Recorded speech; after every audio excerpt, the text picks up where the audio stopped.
दर्शकबिन नमस्कार।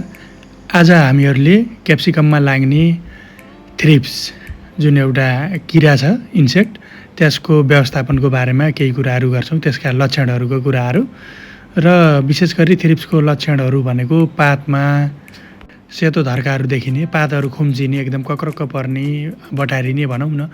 त्यसपछि बिरुवाको हाइट पनि राम्रोसँग नबढ्ने र त्यसपछि अलि बढी लाग्यो, थ्रिप्सले खायो भने चाहिँ एकदम खैरो भएर सुक्ने त्यस्तो किसिमको हुन्छ भने फलमा पनि एकदम फल पनि डिफर्म सेपको हुने, कक्रक्क परेको फल्ने, फलको साइजहरू नलिने त्यस्तो समस्याहरू देखिरहेको हुन्छ।